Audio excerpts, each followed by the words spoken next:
Hey, what's going on YouTube? Xavier the Magnificent X here, and today I have a very intriguing treat for you guys. Today I am going to present to all of you my top 5 fragrances that I disliked and hated in the past, but now I admire and appreciate. Quick sidebar. This list is in order from the least hated to the most hated. So it's a little bit of a different twist on my top list for all of you. So I hope that you find this very intriguing and interesting. So without further ado, let's get into the list. My number 5 fragrance that I hated in the past but now admire and appreciate comes from the house of Hugo Boss's Baldessarini line. It is one of my go-to work scents, and it is none other than Private Affairs.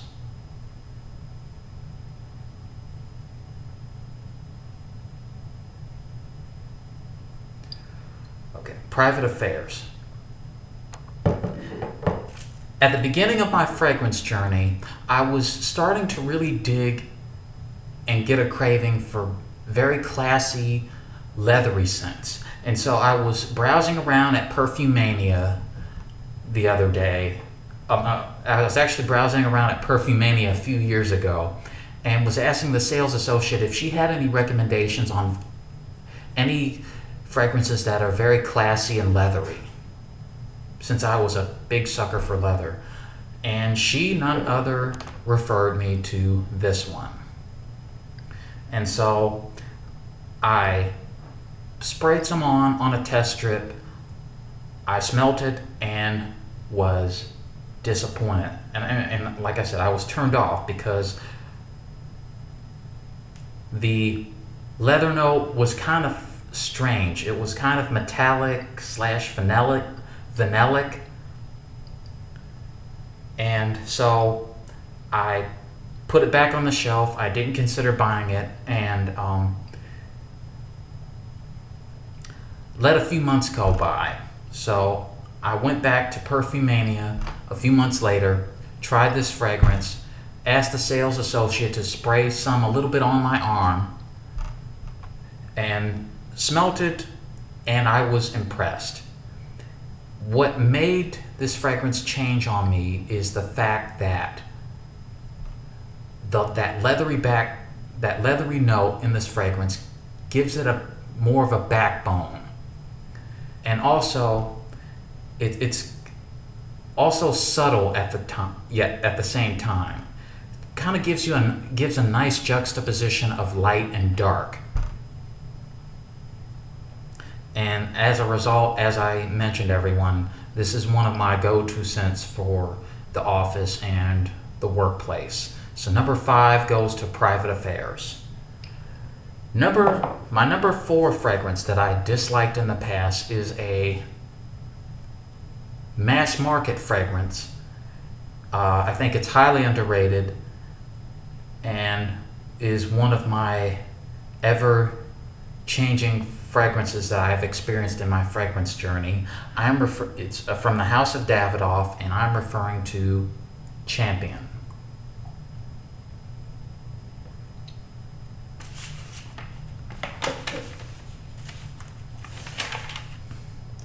When I actually began to collect fragrances,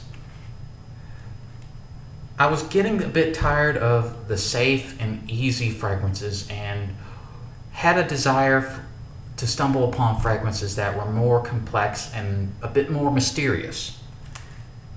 And that's when I remember I was browsing on YouTube for some recommendations, and I came across Cubby's Chris Formosa's review of Champion, and I remembered how he talked about how the fragrance was gross at first, but then dried into something very sexy and something very masculine and appealing.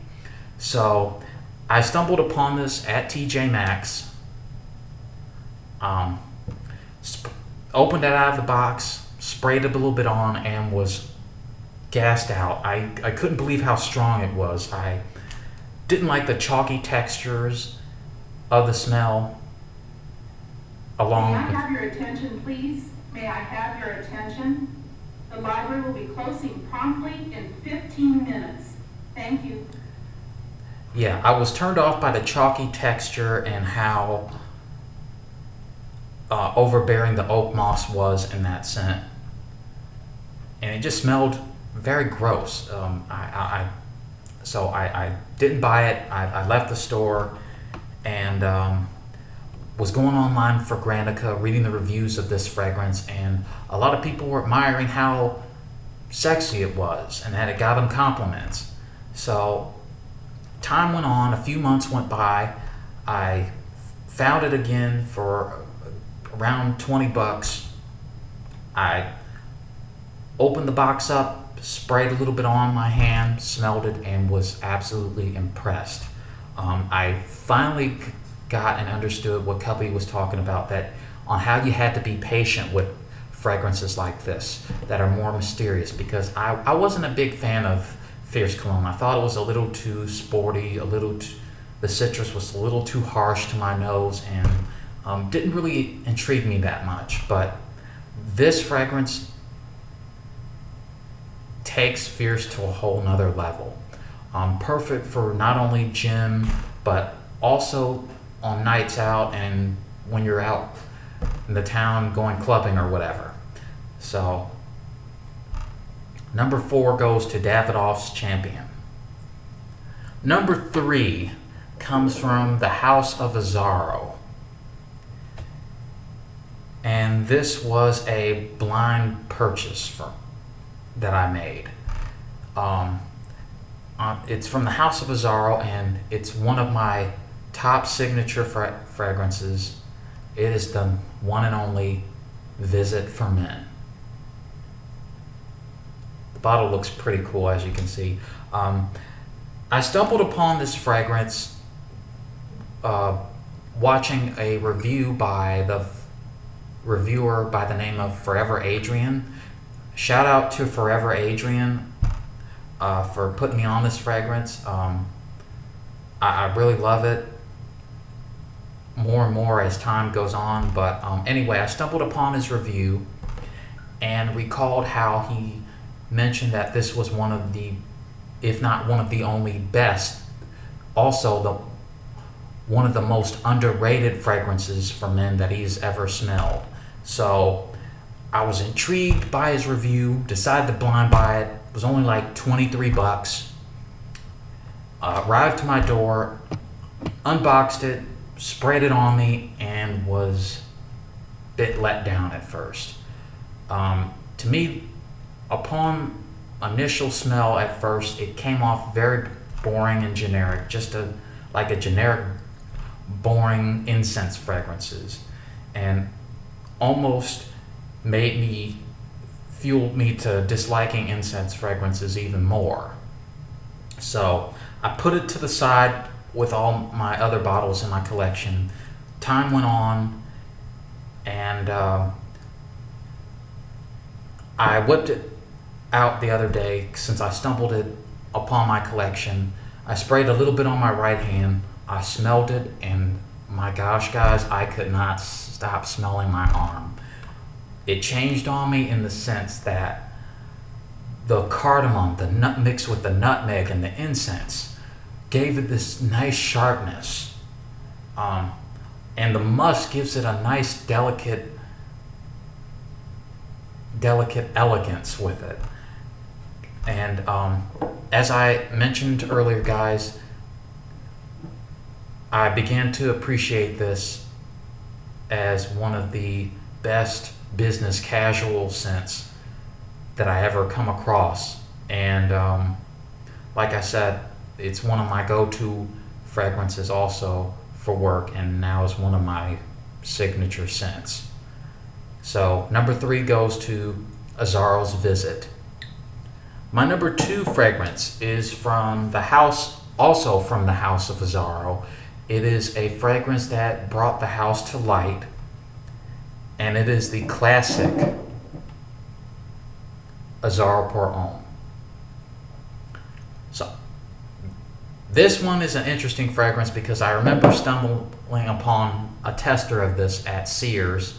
I was shopping for different fragrances, getting into the differences between designer and niche, and came across this because I felt the bottle looked pretty cool, looked pretty classy and interesting. So I sprayed it on me, took a whiff, and was overwhelmed because mainly because I never smelled fragrances like this. It was very, very dry and bitter. I couldn't stand the dry and bitter overtones, especially with the sandalwood and the oak moss. It was overbearing with me, so I decided against buying it. Put it off to the shelf, back on the shelf. Gave a few months by when the weather started becoming a little bit cooler. And I also stumbled upon some reviews on Fragments and read that a lot of people were saying that this was a masterpiece. So I decided to give it a second try, sprayed it a little bit on my hand, smelt it, and was actually impressed. What intrigued me about Azar pour Homme is that I realized, even though that the vibe is a little bit dated, the mixture of the oak moss and the sandalwood along with the dry citrus brings that dated vibe in a very attractive way.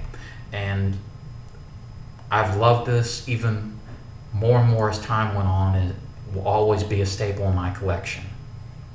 I would say this is the most appreciated fragrance in my list.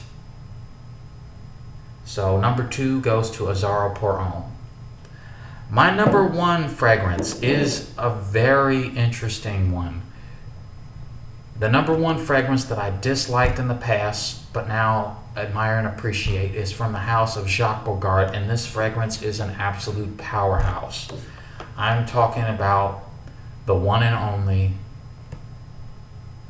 Bogart pour Homme.